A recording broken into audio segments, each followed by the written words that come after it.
So guys, maglilinis muna tayo ha. Tingnan mo yung napakalaki ng lilinisin ko. Oh.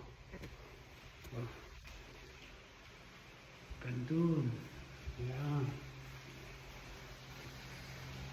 Ito yung aming bahay. Tapos kitchen. Tingnan mo.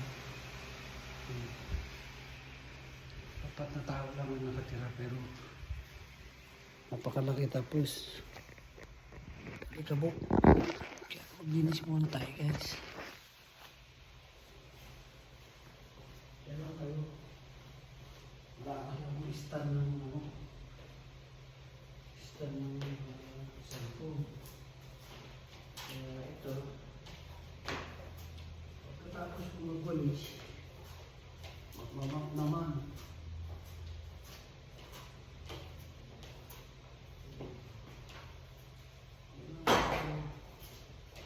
Panoorin niyo ako para maglinis ng bahay.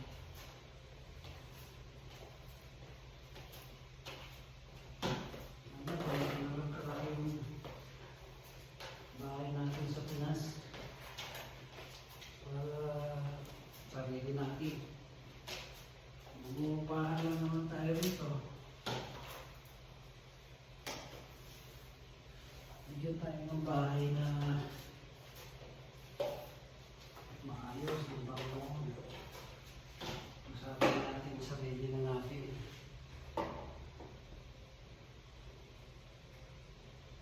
Puro upa.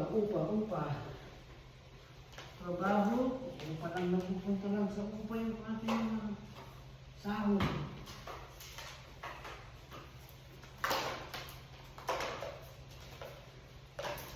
Dapat may sariling bahay para hindi na mamupahan. Yan, ano problema sa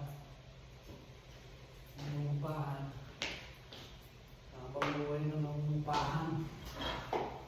Wala ako sariling bahay.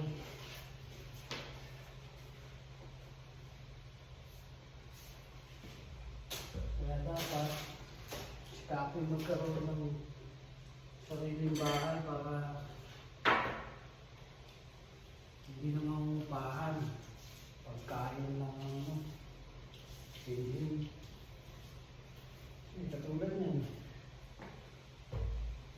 Upa ka ng upa. Hindi naman napupunta sa iyong bahay. Upa ka pa rin. Pag paalisin ka na ng may-ari. Alis ka na dahil hindi sa'yo. Upahan ka lang.